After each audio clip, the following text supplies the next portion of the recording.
What's up mga kabato? Welcome back sa aking channel.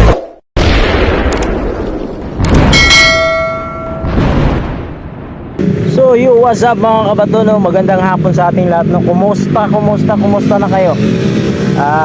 Gagawa na naman tayo ngayon ng video. Ito ay pananawagan sa chairman ng LTO, no? Pero bago yan, shout out muna sa ating mga masugid na subscriber followers dyan. Shout out kay Eliezer Robin dyan sa Novaliches. So maraming bus po dyan, PM nyo lang yan siya. Shout out din kay Jason Cantero dyan sa Saudi Arabia, kay Giovanni Pelicano dyan sa Saudi Arabia, kay Paul Molina at kay Jennifer Dranay dyan sa Dubai. So kumusta kayo mga pare? Buti pa kayo, nandyan na kayo. So kumusta? Yung video natin na to is tungkol sa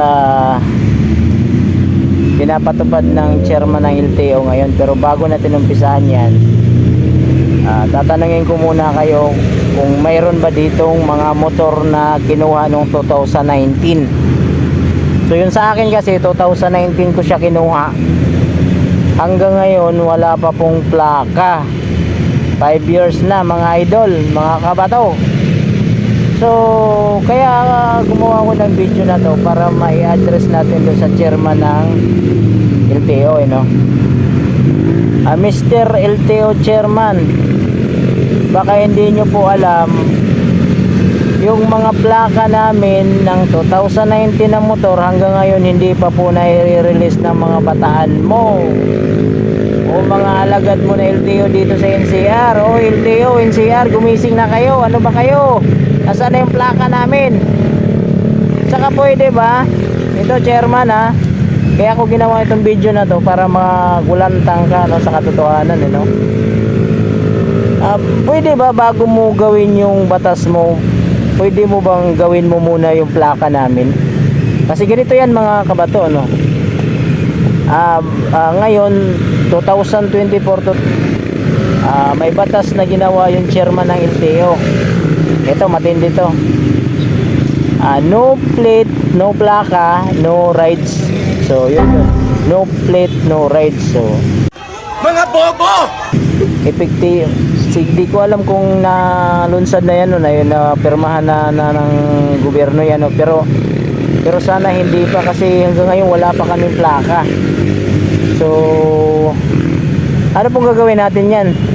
So sa mga wala pang plaka, sang-ayon ba kayo na ipapatupad ito ng gobyerno, yung batas na to na ginawa ng chairman ng LTO, no?